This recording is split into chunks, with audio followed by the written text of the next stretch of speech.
श्री राम दोस्तों, आप सभी का स्वागत है आपके अपने चैनल कॉमर्स फील्ड पे। आज का ये video lecture specially Bihar board class 12 के स्टूडेंट्स के लिए है जिनका 2024 में इंटरमीडिएट एग्ज़ाम है।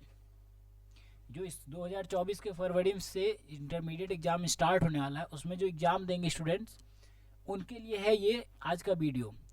मैं आज कुछ खास नहीं करवा रहा हूँ, मुझे पता है आप लोग बहुत अच्छे तरीके से तैयार हैं, बहुत अच्छे तरीके से पढ़े होंगे। मैं आप लोगों के लिए जो है ना मॉडल सेट लाया हूँ। मॉडल सेट जो अब इस बार जो बिहार बोर्ड इशू किया है उसको मैं करवाना चाहता हूँ। आप लोगों के साथ एक बार डिस्कस कर लेता हूँ, जो कि 100 आपका जो ऑब्जेक्टिव्स क्वेश्चन होगा। सबसे पहले हम लोग ऑब्जेक्टिव्स को कंप्लीट करते हैं, ठीक है। 100 ऑब्जेक्टिव्स को कंप्लीट करने के बाद जब आप लोग बोलिएगा तो सब्जेक्टिव्स हम लोग देखेंगे। तो हम लोग का जो अकाउंटेंसी सब्जेक्ट कोड है 2220, सॉरी, ठीक है। तो 2024 एग्जामिनेशन के अंदर जो भी आप लोग से क्वेश्चन आएगा, मैक्सिमम देखा गया है जो मॉडल सेट पेपर से ही रहता है। और student model set paper complete कर लेते हैं तो इससे ही रहता है, ठीक है। क्वेश्चन को दो पार्ट में बांटा जाता है, सेक्शन ए सेक्शन बी के अंदर, ठीक। सेक्शन ए जो होता है आपका 100 मतलब 50 मार्क का रहता है, जिसके अंदर 100 क्वेश्चन रहता है। कोई 50 क्वेश्चन आप लोगों को करना है, ये नहीं जो शुरू का ही 50 करे या फिर लास्ट का ही 50 करे। लेकिन हाँ, एक सिस्टम रहता है, अगर शुरू का 50 से 60 के अंदर कंप्लीट कर लेते हैं तो वो बहुत अच्छी बात है। नहीं तो आप 1 से लेकर के 100 तक के बीच में कोई भी 50 कर सकते हैं। यही बिहार बोर्ड का बेनिफिट है। आप लोग को मिलेगा OMR सीट, उसके अंदर आप लोग डॉट लगा करके अपना काम कीजिएगा। आप लोग को चलिए, हम लोग सबसे पहले क्या करते हैं ना, जो आज जो भी 50 से 60 मिनट मतलब 1 घंटा या फिर 50 मिनट के अंदर अंदर हम लोग जो है आज का जो भी ऑब्जेक्टिव क्वेश्चंस होगा ना उसको हम लोग कंप्लीट कर लेते हैं। 100 का 100 को ऑब्जेक्टिव क्वेश्चंस को हम लोग डील कर लेते हैं, ठीक है। जिसके अंदर से कम आप लोगों का 40 नंबर तक का क्वेश्चन सेट होता है, वो आप लोगों से जरूर हो जाएगा, ठीक है। तो 100 में से अगर 40 भी, मतलब 100 क्वेश्चन करने से अगर 40 का भी आ जाता है तो 50 में से 40 नंबर आ गया आपके पास, तो ये आपके लिए बेनिफिशियल है, ठीक है। तो चलिए हम लोग शुरू करते हैं आज का ये पहला वीडियो लेक्चर्स।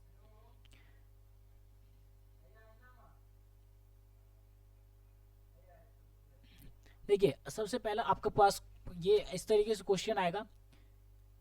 आपको मिलेगा शुरू का 15 मिनट, शुरू का 15 मिनट आपको मिलेगा क्वेश्चन पढ़ने में। जो पढ़ने में टाइम मत लगाइए, एक तरीका मैं बता देता हूँ, पढ़ने में टाइम मत लगाइएगा। साथ में अपने पेंसिल लेकर के जाइएगा। साथ में क्या लेके जाइएगा? पेंसिल। जब आप पढ़ने लगेंगे ना क्वेश्चंस को तो आप भूलने लगेंगे। तो आप सबसे पहला काम कीजिएगा, शुरू का 1 घंटा ही मिलता है ऑब्जेक्टिव क्वेश्चन करने के लिए, ये भी याद रखिएगा। शुरू का 1 घंटा ही मिलेगा आप लोगों को ऑब्जेक्टिव क्वेश्चन करने के लिए। उसके बाद एक घंटा कंप्लीट होगा, बेल लगी और आप लोग से OMR सीट ले लिया जाएगा। तो शुरू के 1 घंटा के अंदर अंदर, 1 घंटा है ना 60 मिनट है, तो हम लोग को ये देखना है जो अगर हम लोग 40 मिनट या 30 मिनट के अंदर अंदर सारा क्वेश्चन कंप्लीट कर लेते हो ऑब्जेक्टिव वाला, तो कैसे होगा? तो 15 मिनट जो आपको पहले वाला मिलेगा ना, तो वो 15 मिनट के अंदर आप लोग क्या कीजिएगा, पेंसिल लेकर के जो भी क्वेश्चन का आंसर आ रहा है उसमें डॉट लगा करके निकलते चलिएगा। जैसे कि मान लेते इसका आंसर ये होगा, इस तरीके से डॉट लगा दी, जिससे कि इन्विजिलेटर को ये नहीं पता चला जो हाँ ठीक है यहाँ पे लगा हुआ है डॉट। इस तरीके से डॉट लगा करके निकल गए। जब OMR का जब राइटिंग स्टार्ट हो जाएगा तो आप लोग डॉट देखिए और आंसर लिखते चलिए। और एक ही क्वेश्चन को अगर पढ़ के दूसरे बार जब जाएंगे तो वहाँ पे आप लोग को सस्पिशन आ जाता है, स्टूडेंट्स का ये होता है। तो चलिए हम लोग शुरू करते, टाइम गवाते नहीं है, चलिए स्टार्ट करते हैं। पहला क्वेश्चन है income and expenses. Income and expenses related to the prize fund. Prize fund से related income and expenses shown in कहाँ दिखलाया जाता है? तो देखिए, प्राइज फंड क्या है? एक स्पेशल फंड है, तो इसलिए हम लोग कहाँ दिखलाएंगे? तो liability side of balance sheet. कहीं से हमें एक दायित्व तो मिला है जो प्राइज के लिए ही ये फंड है। जब तक हम लोग प्राइज ना डिस्ट्रीब्यूट कर देते तब तक के लिए तो ये लायबिलिटीज है, तो इसको कहाँ दिखलाएंगे? Liability side of the balance sheet. जो भी हिंदी मीडियम वाले हैं वो भी इंग्लिश वाला जो यहाँ पे सेट में मैं करवा रहा हूँ वो अपना हिंदी वाले क्वेश्चंस में जाकर के टिक लगा लें। ये क्वेश्चंस, ये मॉडल सेट जो है आप लोगों को हमारे टेलीग्राम चैनल पे ज्वाइन करके वहाँ से मिल जाएगा। आप लोग वहाँ से डाउनलोड कर सकते हैं। टेलीग्राम चैनल का लिंक आप लोगों को डिस्क्रिप्शन बॉक्स में रहेगा। चलिए दूसरा क्वेश्चन है आप लोगों का, income and expenditure account records transaction of, किस नेचर का रिकॉर्ड ट्रांजेक्शन का रिकॉर्ड करता है? ये आपका रेवेन्यू नेचर। कैपिटल नेचर क्या हो जाएगा? Balance sheet. लेकिन जब बोथ का बात करें मतलब कौन सा एक ऐसा स्टेटमेंट है जिसके अंदर हम लोग कैपिटल नेचर और रेवेन्यू नेचर दोनों ट्रांजेक्शन का रिकॉर्डिंग कर सकते हैं, तो वो आपका हो जाएगा रिसिप्ट एंड पेमेंट अकाउंट। उसके अंदर दोनों नेचर का ट्रांजेक्शन को रिकॉर्ड किया जाता है। अगला क्वेश्चन पूछ रहा है, विच of the following is not an income, S निम्न में से, हिंदी में बता रहा हूँ, निम्न में से कौन सा आय नहीं है, कौन सा इनकम नहीं है? तो देखिए इंडोमेंट फंड जो है ना, ये आपका इनकम नहीं होता। बाकी सब्सक्रिप्शन इनकम है, सेल ऑफ टिकट इनकम है, और कोई चंदा दे जाए ना, ये भी दान चंदा, ठीक, टिकट बिक्री, ये सब क्या हो गया आपका मतलब इनकम है। 4 number question, in the not for profit organisation, जिसको एनपीओ हम लोग बात करते हैं, excess of expenditures over income, मतलब आमदनी से ज़्यादा अगर खर्चा हो जाए, अगर प्रॉफिट मेकिंग ऑर्गेनाइजेशन रहे तो उसमें लॉस कहलाता है। लेकिन एनपीओ सेक्शन 8 कंपनीज है, तब ये लॉस का नाम चेंज होकर के डेफिसिट हो जाता है। 5वां नंबर क्वेश्चन है आपके पास, which of the following is not for profit organisation, इसमें से कौन सा एक ऐसा कंपनी है या फिर कौन सा एक ऐसा इंस्टीट्यूशन है जो कि आपका एनपीओ नहीं है? तो वो है आपका मारुति उद्योग। ये आपका प्रॉफिट मेकिंग ऑर्गेनाइजेशन होता है, इसका काम ही है, इसका मेन ऑब्जेक्टिव है प्रॉफिट मेक करना। लेकिन एनपीओ का मेन ऑब्जेक्टिव क्या होता है? आपका सर्विस प्रोवाइड करवाना। एनपीओ का मेन ऑब्जेक्टिव होता है सर्विस प्रोवाइड करना सोसाइटी को, लेकिन प्रॉफिट मेकिंग ऑर्गेनाइजेशन का मेन ऑब्जेक्टिव होता है जो प्रॉफिट कैसे अर्न करें, मैक्सिमम प्रॉफिट कैसे अर्न करें। ठीक, अगला क्वेश्चन 6 नंबर क्वेश्चन है, all items of revenue natures are shown in, अभी एक क्वेश्चन किए थे जो इनकम एंड एक्सपेंडिचर अकाउंट के अंदर कौन सा नेचर का ट्रांजेक्शन रिकॉर्ड करते थे? रेवेन्यू। सेम उसी क्वेश्चन का उल्टा कर दिया, तो income and expenditure account. Subscription received in advance, कोई भी सब्सक्रिप्शन अगर एडवांस में मिल जाता है तो उसको हम लोग कहाँ दिखलाते हैं, किस साइड ऑफ बैलेंस शीट में दिखलाते हैं? तो देखिए कोई भी चीज़ अगर एडवांस मिले ना तो बिजनेस के लिए वो लायबिलिटीज हो जाता है, तो वो लायबिलिटी साइड में दिखेगा। और एक चीज़ और देखिए, एलिमिनेट करने का क्या ऑप्शन है? डेबिट और क्रेडिट साइड। ठीक है, डेबिट और क्रेडिट साइड आपका बैलेंस शीट में होता है क्या? बैलेंस शीट में क्या दिखता है? एसेट और लायबिलिटी साइड। तो ये दोनों ऑप्शन तो ऐसे ही चला गया। अब सब्सक्रिप्शन एडवांस से मिला है तो बिजनेस के लिए क्या होगा? ये एसेट होगा कि लायबिलिटीज होगा? भैया इसमें जो कैश मिला होगा वो एसेट होगा ना बिजनेस के लिए, लेकिन एक लायबिलिटीज जनरेट हो रहा है। ठीक है, चलिए 8वां नंबर क्वेश्चन अपना, balance of income and expenditure account shows, balance of income and expenditure अगर एनपीओ की बात ना करें तो वो प्रॉफिट और लॉस दिखलाएगा। लेकिन आपको ऑप्शन में देखिए, या तो प्रॉफिट और लॉस दिया रहेगा या फिर सरप्लस या डेफिसिट दिया रहेगा। अगर प्रॉफिट या लॉस दिया हो तो इसका मतलब क्या हो गया? तो जो प्रॉफिट मेकिंग ऑर्गेनाइजेशन उसकी बात की जा रही है। लेकिन यहाँ देखिए कहीं पर भी ये चीज़ दे रखा है क्या? हाँ, यहाँ नेट प्रॉफिट दिया है, नेट प्रॉफिट दिया है, जो बच्चा समझे जो हाँ क्या दिखलाएगा, तो मे भी दोनों चीज़ दिखला सकता है। यहाँ पर अगर लॉस भी दे देता, यहाँ पे आपको अगर लॉस भी देता ऑप्शन में, ठीक है, और यहाँ पे अगर लॉस भी दे देता तब दोनों में ऑप्शन नंबर सी और डी में टक्कर हो सकता था। हाँ, समझने में दिक्कत होता है, लेकिन नेट प्रॉफिट ही तो नहीं देगा। लेकिन यहाँ पे देखिए एक चीज़ और, इनकम एंड एक्सपेंडिचर अकाउंट पूछा है, ना कि प्रॉफिट एंड लॉस अकाउंट। तो इनकम एंड एक्सपेंडिचर सरप्लस या डेफिसिट देता है। ऑप्शन नंबर डी इसका सही है। 9 नंबर क्वेश्चन आपका, income and expenditure account is prepared by, income और एक्सपेंडिचर अकाउंट किसके द्वारा प्रिपेयर किया जाता है? तो एनपीओ के द्वारा किया जाता है। और बाकी सब के द्वारा क्या किया जाएगा? जो ऐसा कंपनी है जो प्रॉफिट मेकिंग कंपनी है वो क्या करेगा? वो प्रॉफिट एंड लॉस अकाउंट बनाएगा। इनकम एंड एक्सपेंडिचर अकाउंट का ही नाम प्रॉफिट एंड लॉस अकाउंट है आपका। देखिए अगला 10 नंबर क्वेश्चन है, all receipt of capital nature are shown in, all receipt of capital nature are shown in, तो कहाँ बैलेंस शीट में दिखलाते हैं सर? कैपिटल नेचर का बैलेंस शीट में, रेवेन्यू नेचर का इनकम एंड एक्सपेंडिचर में।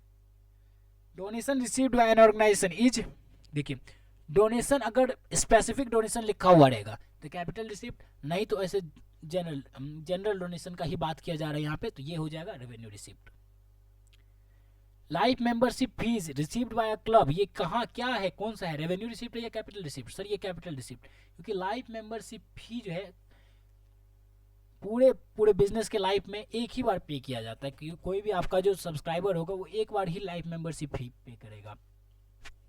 ये नॉन रेकरिंग नेचर का रिसिप्ट है, तो इसलिए इसको हम लोग क्या बोलते हैं, कैपिटल रिसिप्ट बोलते हैं। ओके, 13 नंबर क्वेश्चन आपसे पूछा जा रहा है, the excess of assets over liabilities in non trading concern. Non trading concern मतलब सेक्शन 8 कंपनीज या फिर बोले तो सेक्शन 8 कंपनीज, मैं बात बार बार बोल रहा हूँ, तो उसे एनपीओ ही बोला जाता है, नॉट फॉर प्रॉफिट ऑर्गेनाइजेशन। जो भी होगा उसका असेट और लायबिलिटीज जो भी बैलेंस बचेगा उसको हम लोग कैपिटल नाम ना दे करके कैपिटल फंड नाम देते हैं। ठीक, इसका ऑप्शन नंबर ए सही हो जाएगा। Which one is not the feature of partnership. Partnership का इसमें से कौन सा फीचर्स नहीं है, वो है लिमिटेड लायबिलिटी। बाकी एग्रीमेंट होना जरूरी, मैंडेटरी नहीं है लेकिन हो जाए तो सही रहेगा। शेयरिंग ऑफ प्रॉफिट तो बिल्कुल जरूरी है, भैया बिजनेस करेंगे प्रॉफिट शेयर नहीं हो। दो या दो से अधिक पार्टनर्स पर्सन होगा तभी ना पार्टनर। एक आदमी पार्टनर कहलाता है क्या, जब दो आदमी एक साथ आते हैं तो उसको पार्टनर बोलते हैं, तो इसलिए पार्टनरशिप बिजनेस, ये सब आम बात है, आप लोगों को आता होगा। चलिए 15 नंबर क्वेश्चन है, इन the absence of any agreement, जब एग्रीमेंट ना रहे, जिसको हम लोग पार्टनरशिप डीड बोलते हैं, पार्टनरशिप डीड अगर ना रहे तो प्रॉफिट और लॉस को कैसे हम लोग डिवाइड करेंगे, कैसे हम लोग बांटेंगे पार्टनर्स के बीच में, तो वो इक्वली बटेगा। अगर डीड नहीं रहेगा तो इक्वली बटेगा, नहीं तो एग्रीगेट से। देखिए आपके पास रिटन डॉक्यूमेंट नहीं है, अगर ऑर्डिनली मैं बोलूँ जो मेरा 100% शेयर है प्रॉफिट में, तो ऐसा चलेगा क्या? कोर्ट के पास मैं बोल दूंगा जाकर के हाँ भैया मेरा 100% शेयर है, बाकी पार्टनर्स का मुंह देखेगा क्या? तो इसलिए वहाँ पे पार्टनरशिप एक्ट जो है, इंडियन पार्टनरशिप एक्ट 1932 वो अप्लाई हो जाता है, तो इसलिए वो क्या होगा, इक्वली बटेगा। 16 नंबर क्वेश्चन है, profit and loss appropriation account, जिसको profit and loss adjustment account भी बोलते हैं, profit and loss distribution account भी बोलते हैं। ये क्यों प्रिपेयर किया जाता है? तो डिविजिबल प्रॉफिट को निकालने के लिए, नेट प्रॉफिट निकालने के लिए क्या, profit and loss account, profit and loss appropriation account किसके लिए, डिविजिबल प्रॉफिट, जो पार्टनर्स के बीच में जो अब जो प्रॉफिट बटेगा उसको कैलकुलेट करने के लिए हम लोग क्या करते हैं, profit and loss appropriation account बनाते हैं। Interest on advance given to the firm by a partner, ठीक है, इसका जो है आंसर क्या हो जाएगा, इज गेन, वो गेन कहलाता है, वो लाभ होता है। ठीक है, करंट करंट अकाउंट क्या है, आपका पर्सनल नेचर का खर्चा है, क्योंकि personal account, sorry personal nature का खर्चा बोल रहा हूँ, वो पर्सनल अकाउंट है। क्यों? क्योंकि ये कैपिटल अकाउंट हम लोग प्रिपेयर करते हैं, पार्टनर्स कैपिटल अकाउंट, उसी का एक पार्ट है करंट अकाउंट। देखिए, partners current account is prepared when capital of partners is maintained under, वो आपका अगर फ्लक्चुएटिंग मेथड के अंदर होगा ना, अगर आपका फ्लक्चुएटिंग मेथड के अंदर होगा तब नहीं किया जाएगा, फ्लक्चुएटिंग मेथड के अंदर होगा तो नहीं किया जाएगा, फिक्स्ड बेसिस पे जब हम लोग पार्टनर्स कैपिटल अकाउंट बनाते हैं तो आपको करंट अकाउंट भी बनाना पड़ता है। अब देखिए, in the absence of partnership deed, यही हो गया पार्टनरशिप एग्रीमेंट के एब्सेंट में, इंटरेस्ट ऑन कैपिटल जो है वो किस रेशियो, मतलब किस रेट पे बटेगा, किस रेट पे देना होगा, 6% पर एनम। ठीक है, in an ordinary partnership maximum number of partners can be, ये 50 है।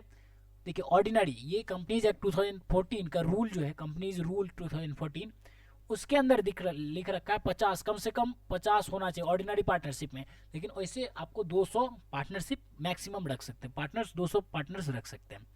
22 number question, which of the following is an appropriation of profit, interest on loan, कहाँ दिखलाते हैं सर, इंटरेस्ट ऑन लोन हम लोग कभी भी प्रॉफिट एंड लॉस अकाउंट में दिखलाएंगे, salary profit and loss account में, नन ऑफ दो, कुछ तो नहीं होता है। Profit and interest on capital, capital किससे रिलेट करेगा, पार्टनर से, तो पार्टनर्स को हम लोग क्या करें, डिविजिबल प्रॉफिट के लिए हम लोग क्या बनाते हैं, profit and loss appropriation account, तो interest on capital is Son in कहाँ, एप्रोप्रिएशन ऑफ प्रॉफिट में। ठीक है, 23 number question, interest on partners capital is calculated on, in partners capital का जो इंटरेस्ट होगा वो कैसे कैलकुलेट करेंगे, तो सर एवरेज कैपिटल के बेसिस पे, किसके बेसिस पे, एवरेज कैपिटल, मतलब opening capital plus closing capital divided by 2, opening capital plus closing capital divided by 2। ये आप लोगों को अगर सब्जेक्टिव क्वेश्चंस भी आ जाता है तो उसमें भी आप लोगों को अगर निकालना पड़े इंटरेस्ट ऑन पार्टनर्स कैपिटल कैसे निकालेंगे, तो निकाल सकते हैं opening capital plus closing capital divided by 2, ये क्वेश्चन में आपको मिलेगा। 24 number question, in partnership firms profit and loss are shared, profit और लॉस शेयर्ड किस तरीके से, एज पर एग्रीमेंट। एग्रीमेंट जिस हिसाब से रहेगा उस हिसाब से काम करेंगे। अगर एग्रीमेंट नहीं है तब इक्वली, वैसे जनरली एग्रीमेंट होता ही है, अगर 3-4 बंदा एक साथ आया तो एग्रीमेंट करके ही आएगा। और ये हमारा 1/4 क्वेश्चन कंप्लीट हो जाएगा, मतलब 25% क्वेश्चन कंप्लीट हो जाएगा। गुडविल इज एन कौन सा असेट सर? इंटेंजिबल असेट, हम लोग तो बच्चे से पढ़ते हुए आ रहे हैं। इंटेंजिबल असेट ऐसा असेट जिसे हम लोग देख ना सके, जिसका फिजिकल एग्जिस्टेंस कुछ ना हो। गुडविल का फिजिकल एग्जिस्टेंस नहीं रहता, लेकिन क्या बोल सकते हैं, अदृश्य शक्ति। ये हो गया मिस्टर इंडिया गुडविल। ओके, चलिए 26 number question, change in the partnership agreement results in, sir dissolution नहीं कहलाएगा। अगर एग्रीमेंट चेंज हो जाता है तो डिसॉल्यूशन नहीं कहलाएगा। अमलगमेशन मतलब होता है एक फर्म दूसरे फर्म के साथ जाकर के अमलगमेट हो जाना, मिल जाना, लेकिन यहाँ पे इसका सही आंसर होगा reconstitution of firm. Reconstitution of firm, firm फिर से तैयार होगा, क्योंकि अगर एक बार एग्रीमेंट में चेंज हो जाएगा तो फिर से कुछ ना कुछ तो नया आएगा। चलिए 27 number question, change in profit sharing ratio of existing partners results in, ये भी reconstitution of firm. 28 number question, the balance of revaluation account, the balance of revaluation account is transferred to old partners capital account in their old profit sharing ratio. Okay, अब 29 number question, the amount of goodwill is paid by new partner, कैसे, किस चीज के लिए, क्यों payment किया जाता है नया पार्टनर के द्वारा? गुडविल का पैसा क्यों लाया जाता है? क्योंकि वो क्या करेगा, तो अब नए सिरे से जब नया बिजनेस स्टार्ट होगा तो प्रॉफिट में तो हिस्सा लेगा। अभी देखिए इसका एग्जांपल मैं देता हूँ, अगर आप लोग 4 आदमी बैठ करके एक बिजनेस चला रहे हैं और 100 रुपये उस बिजनेस का इनकम है, उस बिजनेस का इनकम कितना है, 100 रुपये, तो अभी उसको 4 आदमी मिलकर के डिवाइड करेगा तो कितना हो गया, 25 रुपये पर आदमी। मान लेता हूँ एग्रीमेंट नहीं है, इक्वली बांट रहे हैं, तो 25 रुपये पर आदमी बांटिएगा। लेकिन अभी वही 25 रुपये पर आदमी बांट रहे थे और एक और पार्टनर आ गया, 5वां आ गया, तो अब क्या हो जाएगा, वो 20 रुपये हो जाएगा। तो 4 जो बाकी का पार्टनर है उसको तो सेक्रीफाइस करना पड़ा ना, इनके मेहनत पे वो जो नया पार्टनर आएगा वो बिना मेहनत किए 20 रुपये कमा रहा है, ये सोच रहे हैं। तो क्या होगा, तो प्रॉफिट शेयर करने के लिए ही गुडविल का पैसा लाता है नया पार्टनर। अब देखिए, share of goodwill bought by new partner in cash is shared by old partners in sacrificing ratio. कभी भी ओल्ड रेशियो में नहीं बांटेंगे, क्योंकि कोई एक ऐसा पार्टनर होगा मे बी जिसको ना सैक्रिफाइस कर रहा होगा नहीं गेन कर रहा होगा। ओके, नहीं सैक्रिफाइस कर रहा होगा नहीं गेन कर रहा होगा, या फिर कोई ओल्ड पार्टनर भी गेन कर सकता है, तो इसको सैक्रिफाइसिंग रेशियो में जो सैक्रिफाइस करेगा उसी को ना गुडविल का पैसा देंगे। बस इस तरीके से समझिए। चलिए 31 नंबर क्वेश्चन, 31 नंबर क्वेश्चन, अब हम लोग बहुत ही नज़दीक आ रहे हैं 100 के ठीक, अभी बहुत ज़्यादा दूर नहीं है लेकिन नज़दीक भी नहीं है। विच of the following assets is compulsorily revalued at the time of admission of a new partner? वो है आपका फिक्स्ड असेट, वो है आपका फिक्स्ड असेट। इसमें से कौन सा एक असेट ऐसा है जिसका रिवैल्यूएशन किया जाता है?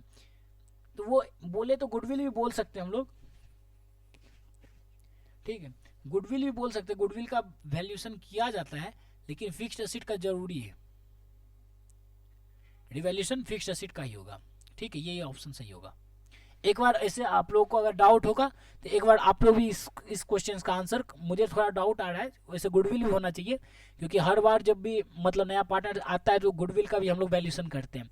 लेकिन एक बार इसको कमेंट सेक्शन में आप लोग जरूर बताइएगा जो इसका आंसर क्या होगा। मेरे हिसाब से तो फिक्स्ड असेट होना चाहिए। चलिए 32 number question, the partners capital account is credited with, कहाँ क्रेडिट करना है सर, कहाँ क्रेडिट करना है, कैसे क्रेडिट करते हैं हम लोग? इसका आंसर हो जाएगा इंटरेस्ट ऑन कैपिटल। देखिए कैपिटल अकाउंट क्रेडिटेड मतलब कैपिटल अकाउंट कैसे बढ़ेगा, पर्सनल नेचर का अकाउंट है ना कैपिटल अकाउंट। जब कैपिटल अकाउंट, देखिए रूल याद कीजिए, जब कैपिटल अकाउंट आपका बढ़ता है, कैपिटल आपका बढ़ेगा, तो उसको हम लोग क्या करते हैं, क्रेडिट करते हैं। तो इंटरेस्ट ऑन कैपिटल मतलब कैपिटल पे इंटरेस्ट मिलना, तो मतलब कैपिटल और भी बढ़ जाएगा, तो इसके लिए क्या हो जाएगा, interest on capital. Okay, 33 number question, assets and liabilities are shown at their revalued value in, अरे सर नाम में ही revalued value in revaluation account, नहीं सर गलत है। कहाँ दिखलाते हैं हम लोग, न्यू बैलेंस शीट। आप लोग का पता है, मुझे यहाँ ही लगाते टिक। एसेट एंड लायबिलिटीज अगर फिर से रिवैल्यूड होता है तो उसको हम लोग कहाँ दिखलाते हैं, नए बैलेंस शीट में, नहीं कि रिवैल्यूएशन अकाउंट में। रिवैल्यू करने के लिए रिवैल्यूएशन अकाउंट, रिवैल्यूड के बाद कहाँ दिखलाएंगे, तो न्यू बैलेंस शीट के अंदर।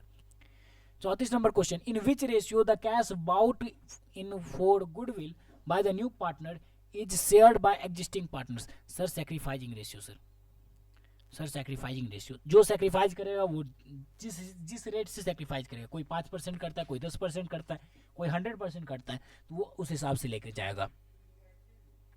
Revaluation account is like a, revaluation account is like अ, किस चीज की तरह है, profit and loss adjustment account. इससे भी जो प्रॉफिट लॉस होता है ना, इसको भी हम लोग पार्टनर्स के बीच में डिस्ट्रीब्यूट करते हैं, इसलिए profit and loss adjustment account, इसका ऑप्शन नंबर ए सही होगा।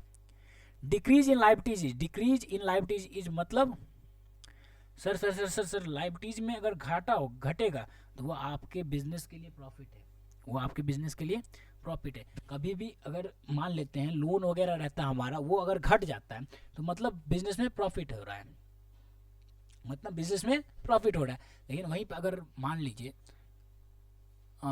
लोन लेना पड़ जा रहा है, इसका मतलब कहीं ना कहीं घाटा हो रहा है, तब ना हम लोग बिजनेस में लोन ले रहे हैं। तो चलिए अगला क्वेश्चन है 37 number, on the admission of a new partner, on the admission of a new partner, increase in the value of assets is debited to which account, increased in the value of asset is debited to which account। जब asset increase करता है तो देखिए इस तरीके से entry होता है, revaluation account debit to dash asset account, revaluation account debit to dash asset account, जो भी असेट होगा तो इसका आंसर हो जाएगा, पार्टनरशिप का बात कर रहे हैं वैसे, जब असेट का वैल्यू इंक्रीज करता है ना, जब एसेट हम लोग खरीदते हैं तो असेट अकाउंट डेबिट करते हैं, तो जब वो उसको हम लोग कहाँ दिखलाते हैं, asset account debit to revaluation account, इस तरीके से करेंगे। तो जब रिवैल्यूएशन के बाद increase in value of assets होता है, उसको हम लोग कहाँ दिखलाते हैं, रिवैल्यूएशन अकाउंट के अंदर डेबिट करते हैं, ठीक है। Gaining ratio is, gaining ratio is, gaining ratio कैसे कैलकुलेट करते हैं, new minus old, new minus old, लेकिन सेक्रीफाइसिंग के लिए ओल्ड माइनस न्यू, सेक्रीफाइसिंग के लिए ये गेनिंग के लिए, और ये हो गया सेक्रीफाइसिंग के लिए, ठीक है। चलिए अब अगला क्वेश्चन है 39 number question, if joint life policy premium, JLP का अगर फुल फॉर्म किसी को नहीं पता होगा तो भी लिख लीजिए आप लोग नोट्स में, जेएलपी मतलब ज्वाइंट लाइफ पॉलिसी प्रीमियम, ठीक है। Joint life policy premium is treated as business expense, it's appears, अरे भाई साहब कोई भी किसी भी टाइप का एक्सपेंस होगा जो रेकरिंग नेचर का। अच्छा एक चीज बताइए, हम लोग LIC लेते हैं, उसका प्रीमियम हम लोग को कैसे कब पे करना होता है, एक ही बार पे कर देते हैं या फिर हर साल या हर महीने पे करते हैं, तो हर महीने या हर साल पे करते हैं ना, तो ये प्रॉफिट एंड लॉस अकाउंट में जाएगा, ना कि बैलेंस शीट के अंदर, ये रेवेन्यू नेचर का एक्सपेंस है। 40 number question, on the death of a partner, death of a partner, जब पार्टनर की मृत्यु हो जाती है उस टाइम पे the firm get for joint life taken for all partners. देखिए जब मृत्यु हो जाती है किसी भी एक पार्टनर्स का, जिसका नाम उस ज्वाइंट लाइफ पॉलिसी के अंदर होगा, तो उसको पूरा का पूरा उस टाइम में पूरा का पूरा वो पॉलिसी मैच्योर हो जाता है, ठीक है। ज्वाइंट पॉलिसी रहता है तो कोई एक भी पार्टनर अगर डेथ करता है तो पूरा का पूरा पॉलिसी मैच्योर हो जाता है, तो वहां पे क्या मिलेगा, पॉलिसी अमाउंट, ठीक है।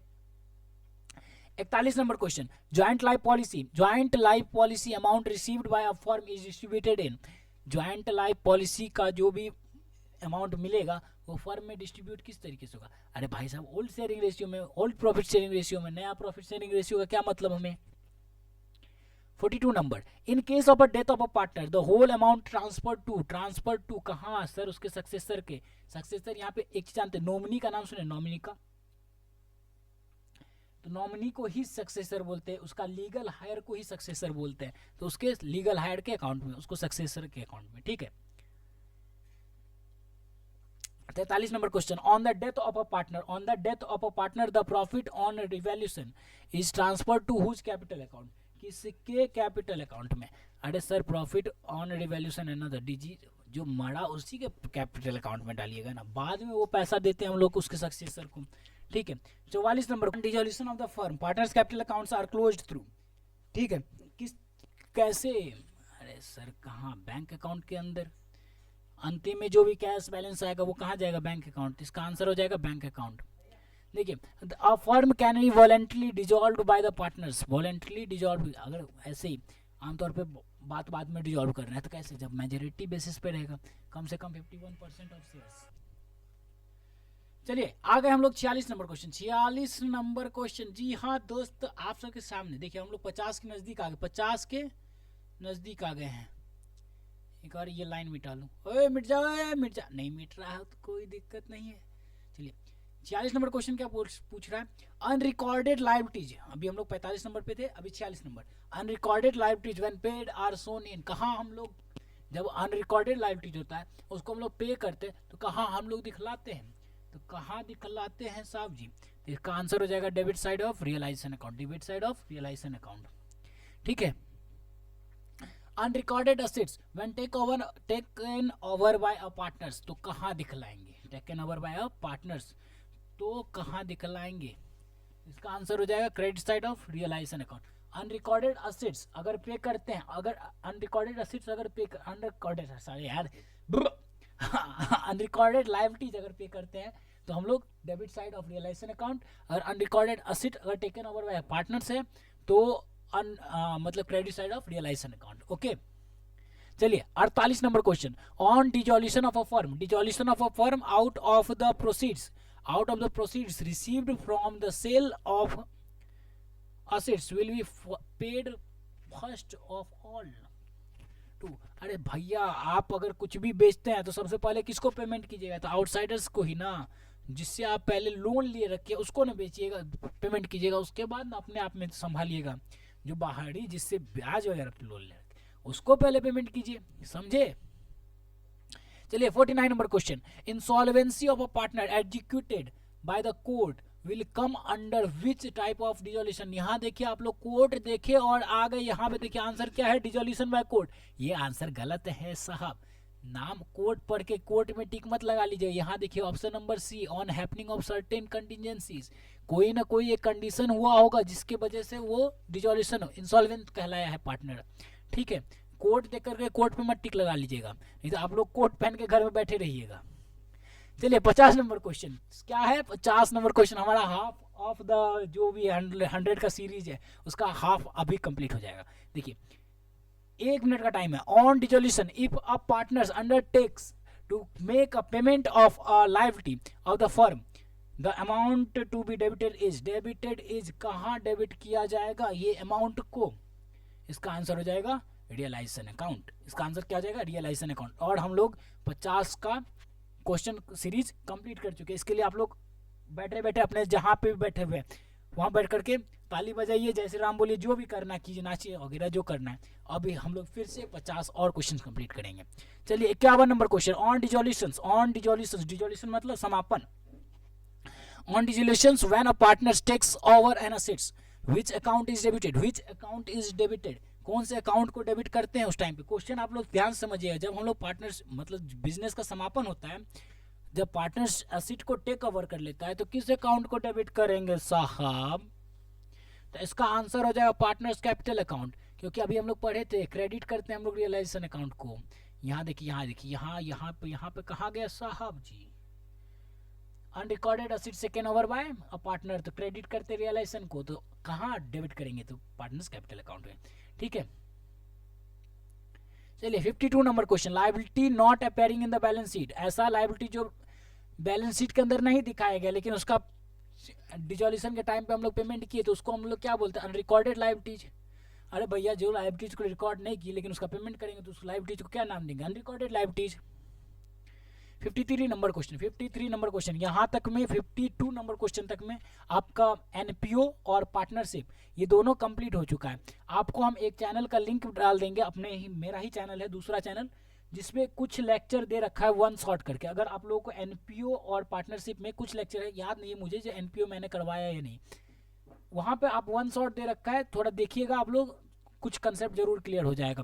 ठीक है, 53 number question, a company issue it's shares premium at premium पे कब इशू करेगा, under which sections of Indian companies act 2013, किस सेक्शन के अंदर ये चीज लिख रखा है, issue of shares at premium, तो उसका आंसर हो जाएगा section number 52 of companies act 2013।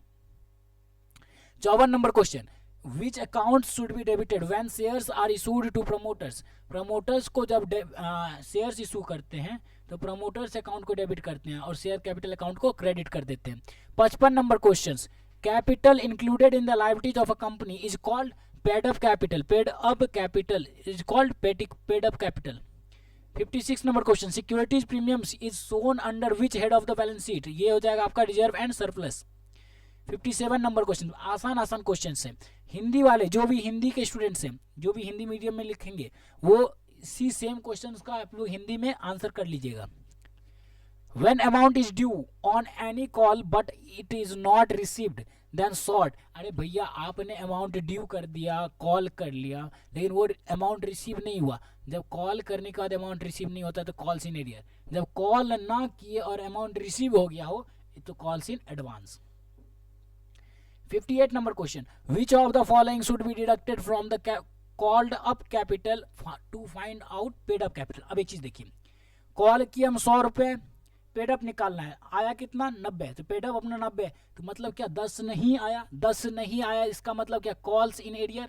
जब calls in arrear, called up capital minus calls in arrear is equal to paid up capital. याद कीजिए, कॉल्ड अप कैपिटल जितना हमने मंगवाया, जितना हमने कॉल किया, बोला 100 रुपए चाहिए, जितना नहीं आया मतलब 10 रुपए नहीं आया, तो मतलब कितना आ गया, पेडअप कैपिटल कितना 90, तो वही हो गया। पेडअप कैपिटल निकालने के लिए कॉल्स इन एरियर को माइनस करते हैं। 59 नंबर शेयर्स नहीं, questions, right shares are issued to किसको, all of the above. Sir promoters को भी राइट शेयर इशू करते हैं, होल्डर्स ऑफ कन्वर्टेबल डिवेंचर्स को भी करते हैं, एग्जिस्टिंग शेयर होल्डर्स को भी करते हैं।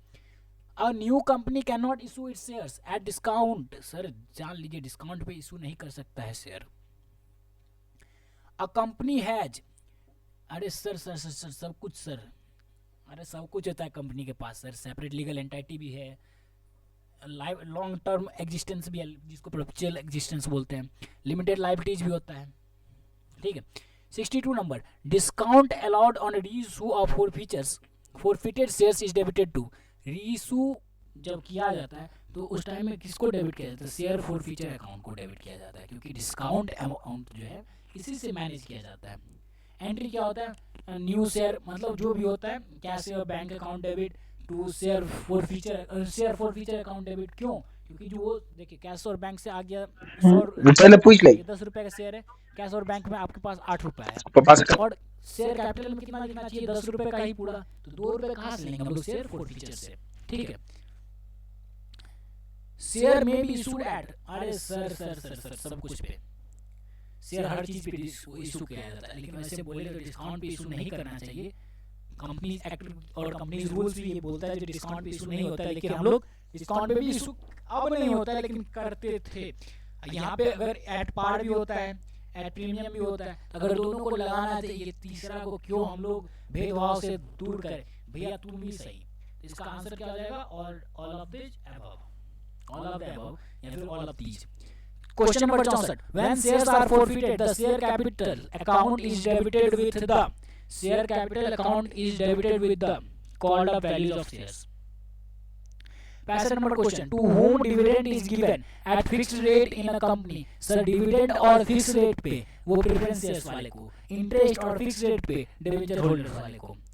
Maximum numbers of members in a public company, no limit, कोई लिमिट नहीं है, ठीक है।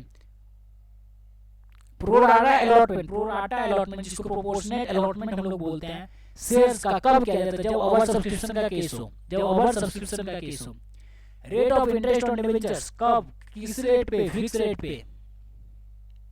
Discount on issue of debentures is fictitious asset, क्या है वो, फिक्टिशियस असेट है, कृत्रिम संपत्ति। देखिए मुझे बोलने में दिक्कत हो रहा है, कृत्रिम संपत्ति, ठीक है।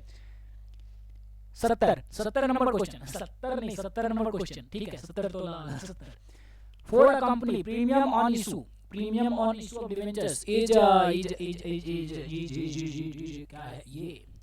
क्या है ये सर, ये capital profit. What is the nature of discounts on issue of debentures, capital loss. In the balance sheet of a company debentures are shown under which head, अरे सर लॉन्ग टर्म लोन। इतना आसान अगर question आप लोग से पूछ दिया गया ना तो आप लोग 100 का 100 करके आ जाएंगे, लेकिन 100 नहीं करना, 50 ही करना है।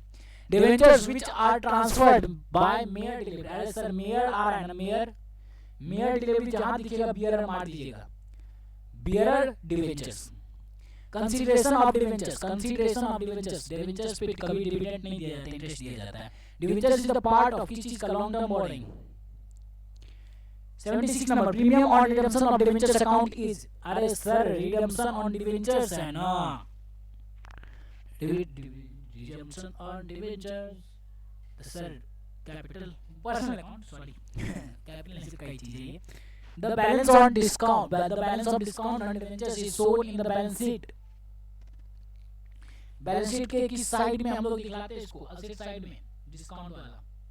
अरे सर डिस्काउंट आपको मिल गया, आप डिस्काउंट पे इशू कर दिए, मान लीजिए 100 रुपए का कभी हमको लोन लेना था, ठीक है, जब आप उसको पेमेंट करने गए तो वो जो पेमेंट आप 90 रुपए की, 10 रुपए का आपका कैश बच गया ना, इस तरीके से समझ लीजिए। Debentures can not be redeemed eight, कभी भी रिडीम डिस्काउंट पे नहीं किया जाता है। आप 100 रुपए देंगे और 90 रुपए आपको कोई दे देगा तो आप रोने नहीं लगिएगा क्या, जूता खोल के 4 तमाचा मारिए उसको, नहीं सॉरी जूता खोल के जूता मारिएगा। If debentures purchased in open market are not immediately cancelled, then they are treated as अरे सर ओपन मार्केट से डिवेंचर खरीद रहे हैं ना, वो अपना बिजनेस के लिए, मतलब अपने लिए इन्वेस्टमेंट है यार। Sinking fund investment account is always shows credit balance, क्या करेगा, credit balance. Interest on sinking fund investment account is credited to कहाँ दिखेगा सर, कहाँ दिखना चाहिए, सिंकिंग फंड अकाउंट में। सिंकिंग फंड इन्वेस्टमेंट, अरे नाम में ही इन्वेस्टमेंट है, ये क्या है, asset. Financial statements are recorded facts, ये क्या करता है, जो भी फैक्ट्स मतलब ट्रांजैक्शन एंड इवेंट्स को रिकॉर्ड करता है, रिकॉर्ड करने का काम है फाइनेंशियल स्टेटमेंट्स का। 84 नंबर क्वेश्चन, जल्दी से अब हम लोग 16 क्वेश्चन और दूर है अपने 100 के बाउंड्री लाइन के पास से, ठीक है, तुरंत पहुंच जाएंगे। Current assets on the asset side of the balance sheet of a company includes, सारे सब कुछ सर सन्डी डेटर्स भी होगा, करंट असेट्स है, कैश इन हैंड भी और स्टॉक भी। 85 number question, balance sheet of a company is prepared in, balance sheet of a company is prepared in horizontal form, vertical form में others का, ठीक है। Amount set aside to meet losses due to bad debt, अरे sir किसी भी चीज के लिए जो है ना हम लोग प्रोविजन बनाते हैं, एक कांसेप्ट था कंजर्वेटिज्म कांसेप्ट, जिसको प्रूडेंस कांसेप्ट भी बोलते हैं, ठीक, वो कांसेप्ट आप लोगों को कहता है जो भी आपका आने वाला फ्यूचर में लॉस हो उसको आज ही एस्टिमेट कर लीजिए, एस्टिमेशन को ही प्रोविजन बोलते हैं हम लोग, प्रोविजन में करना। तो मान लीजिए एक 100 करोड़ का डेटर है आपका और आपको पता है ये 10 करोड़ से बुरा डेटर बन जाएगा, उसका आज ही हम पैसा क्यों ना अलग करके रख ले, जो आगे जाकर के वो लॉस ना हो। Under which heading of balance sheet general reserve is shown, अरे sir general reserve and surplus नाम में ही तो रखा है। Vertical analysis also known as किस नाम से जाना जाता है, static analysis. Analysis of financial statements includes all of the above, कोई देखने का नहीं, देखिए ट्रेडिंग अकाउंट का भी हम लोग एनालिसिस करते हैं, प्रॉफिट एंड लॉस का भी एनालिसिस करेंगे और बैलेंस शीट का भी एनालिसिस करेंगे, इसलिए all of the above. Financial analysis is useful for, किसके लिए यूजफुल है भाई, सबके लिए यूजफुल है, इन्वेस्टर्स के लिए भी है, शेयर होल्डर्स के लिए भी है, डिबेंचर होल्डर्स के लिए भी है। Vertical analysis is also known as, फिर से वही question, static analysis. Interpretation of financial statements includes, अरे सर सब कुछ, क्रिटिसिज्म भी होता है, एनालिसिस भी होता है, कंपैरिजन भी होता है, ट्रेंड स्टडी भी किया जाता है, ड्राइंग कंक्लूजन भी निकलता है, सब कुछ होता है sir. 93 number question, operating ratio is profitability ratio. Current ratio includes, अरे सर स्टॉक भी करंट असेट है, कैश भी करंट असेट है, डेटर्स भी करंट असेट है, तो इसके लिए all of the above. Current ratio का फॉर्मूला क्या होता है, current assets divide by current liabilities. 95 number question, profitability ratio is generally shown in, sir percentage, इतना परसेंट प्रॉफिट इस साल इंक्रीज किया, पिछले साल की कंपैरिजन में इस साल का प्रॉफिट इतना परसेंट इंक्रीज हुआ या डिक्रीज हुआ, तो परसेंटेज में ही ना हम लोग एनालिसिस कर रहे हैं। The term fixed assets includes, sir cash current asset है, डेटर्स करंट असेट है, प्रीपेड एक्सपेंस करंट असेट है, एक मशीनरी बचा fixed asset. Which of the following is not operating expenses, कौन सा इसमें ऐसा है जो ऑपरेटिंग एक्सपेंस नहीं है, एक चीज बताइए, एडवर्टाइजमेंट बिजनेस के लिए ऑपरेटिंग एक्सपेंस है, सैलरी बिजनेस के लिए ऑपरेटिंग एक्सपेंस है, डिस्ट्रीब्यूशन एक्सपेंस ये भी है, लेकिन loss on sale of car is not operating expenses, it is a investing expenses. Which one of the following is a cash item? Cash item,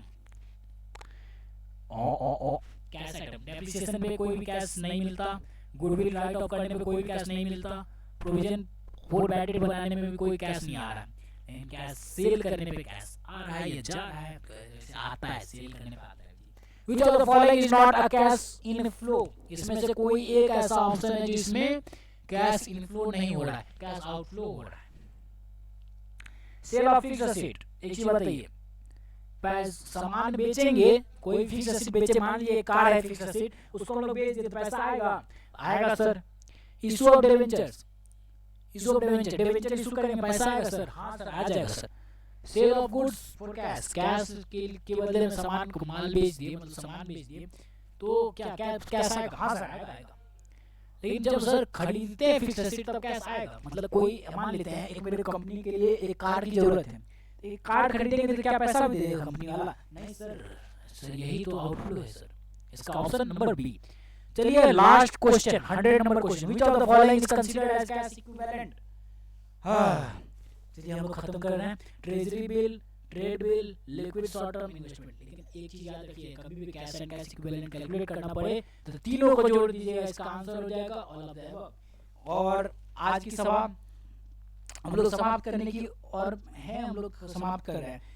जो भी doubt वगैरह हो आप लोग कमेंट सेक्शन में पूछ लीजिएगा, टेलीग्राम चैनल से जाकर के ये नोट्स को डाउनलोड कर लीजिएगा और वहां से खुद से एक बार क्वेश्चन सॉल्व करने की कोशिश कीजिएगा। जो डाउट होगा किसी भी कंसेप्ट वगैरह में तो कमेंट सेक्शन में आप पूछ सकते हैं, आप लोग को वहां पे मैं रिप्लाई दे दूंगा।